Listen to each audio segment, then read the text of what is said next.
What if you could film your entire bike ride from the front, back, sides, and even from above with just one camera? That's exactly what the Insta360 X4 lets me do. This little camera is a critical part of my cycling setup. It gives me incredible footage from my handlebars, buttery smooth stabilization, and those magical drone-like shots, all without a second person to be shooting video for me. But while it's amazing, it's not perfect.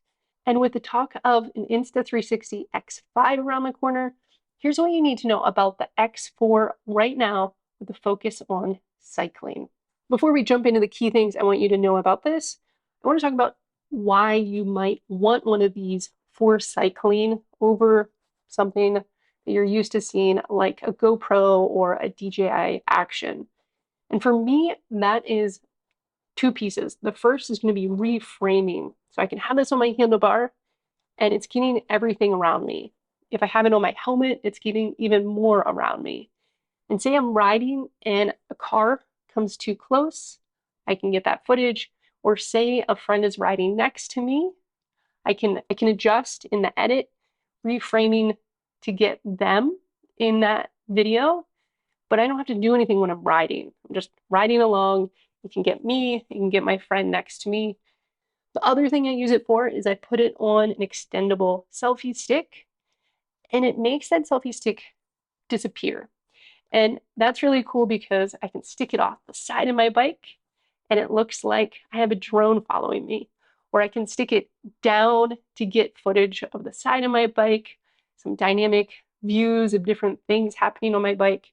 And I don't have to have the angle perfect because I can readjust it afterwards, either on my phone or on my computer. You just can't do that with any other camera. And I think the storytelling and the content that you can get out of this camera without thinking about it and thinking about it afterwards is superb. To give you a size comparison, here is the X4 next to an older GoPro Hero 9 Black. And the big catch for the X4 any 360 camera is going to be these lenses sticking out the sides. If you drop it, they're the first thing to hit. And the X4, they're not replaceable. So I highly recommend using those lens guards if you're going to be in a dynamic where like you might drop the camera. And I always have my camera in this neoprene cover when it's not recording. Back at the launch of the X4, the standard bundle was $499.99, so let's call it $500. But at the time you're recording this, it's dropped to $425. My guess is it will continue dropping if a new camera is indeed launched. Inside that bundle, which they call the standard bundle, you're going to find the camera. You have one battery that's already installed right here, a charging cable, which is a USB-C to USB-C, a little protective neoprene pouch that my camera lives in if it's not recording, standard lens guards. It is critical, depending on what type of footage you're capturing and how rough you might be on the camera. I find that it does give kind of a tint. You can definitely tell if there's a lens guard on, but I've also cracked a Insta360 X4 when I didn't have them on and my camera fell over. Another thing that comes included is this thermo grip cover that apparently lowers the temp of the camera when they're being used in a static setup. But it's not recommended for sports like cycling, so I just keep it in my small parts bin.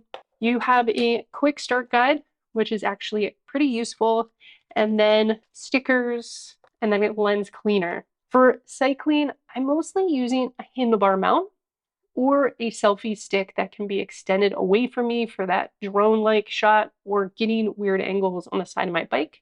I know a lot of mountain bikers that like the chest and helmet mounts, and if that's kind of your idea, I would recommend looking at the bike bundle, which comes with my favorite handlebar mount and then a chest mount for that unique riding point of view. The last thing you're going to need is a high-speed V30 micro SD. I'll put a link below to the ones that I personally use.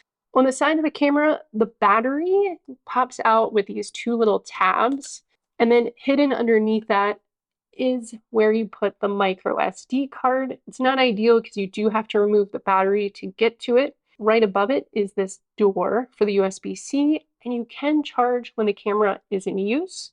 So say I'm doing a long ride and I want to document the route.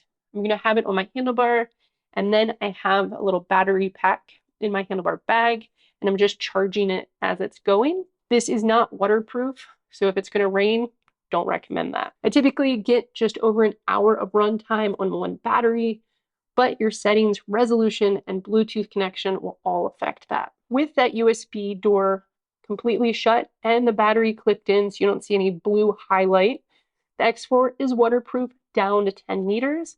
I haven't taken it that far underwater, but it's been rained on plenty on my bike, and there's no problems at all. Just know that the lenses can get a weird distorted look if they have water on them, so make sure to take a clean lens cleaner and clean it off. Let's talk about specs. So the X4 shoots in that 360-degree up to 8K in 30 frames per second. If you're a camera geek, that sounds wild, but remember, when you flatten the footage to a single angle, you're actually zooming into that sphere. So that extra resolution really helps preserve detail when you zoom in. But that also means you have to edit every piece of footage that comes out of this before you can post it on something and have a normal looking video. The good news is on the X4, there's something called the single lens mode, which turns one lens into a traditional action camera. In that mode, you can get up to 4K at 60 frames per second with the same great stabilization, but a flat angle and file type coming out of the camera that you don't have to edit in Insta360s. So let's say you want to take a quick video of something dynamic. You can pull that quickly into your phone, post it to Instagram without having to deal with editing a 360 footage, which is great. I mentioned something called frames per second. So what that means is your higher frame rates like 60 FPS or frames per second are amazing for slow motion, where you've kind of slowed down the natural feel of whatever you're doing. The increased frames per second do need more light, so I only shoot at that higher 60 frames per second when I know I'll be slowing down the footage and editing, or I really want the smoothest video possible. Something that's not unique to this is going to be the loop recording. For me, this is a game changer if you want to use the X4 like a dash camera. It automatically overwrites old footage based on the time increments that you designated, so your card never fills up. It also means when you go to edit a file, say on your computer, you don't have an hour-long video to edit. You can have 10-minute segments or 5-minute segments to scroll through. Bluetooth audio support. You can connect to AirPods, Bluetooth mics, or even certain bike helmets and talk while you ride, and the footage has your mic and audio directly on it, so there's no syncing after. I don't have to have a voiceover after, and it sounds a lot better than using the onboard microphone, which is actually not bad at all. And now you should still be able to hear me, but the camera's way out over there. I'm gonna sweep it back, sweep it forward. I now have the camera mounted to the selfie stick, completely compact, mounted to my handlebar.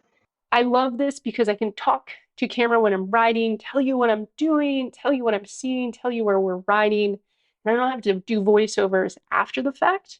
And finally, when we talk about the brains, we have to talk about the editing apps. The Insta360 mobile and desktop apps are what you need to reframe and really dial in that 360 footage into something that you could use online.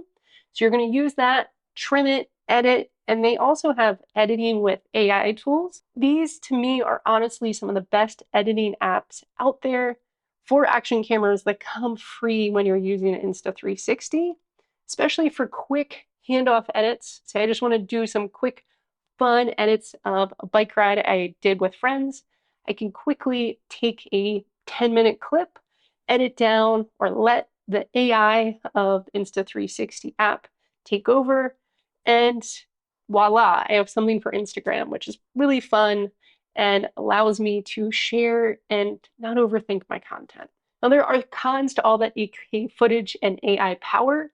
You need a larger micro SD card. I run a 256 gigabyte, and you'll need fairly new devices, either phone, tablet, or computer, to handle the memory that you need to run the apps.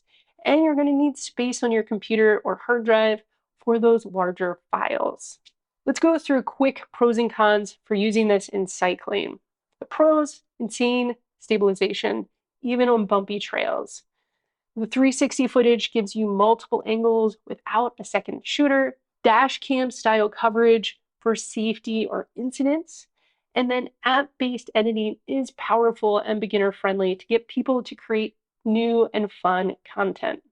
Cons: it's pricey, especially if you start adding accessories. Editing 360 footage can be time consuming. The fragile lenses that are really quite easily scratched if you're not using those lens guards. And it has poor performance in low light or shadows just due to how much light this needs for that 360 sphere. This camera is not for everyone, so here are my key takeaways.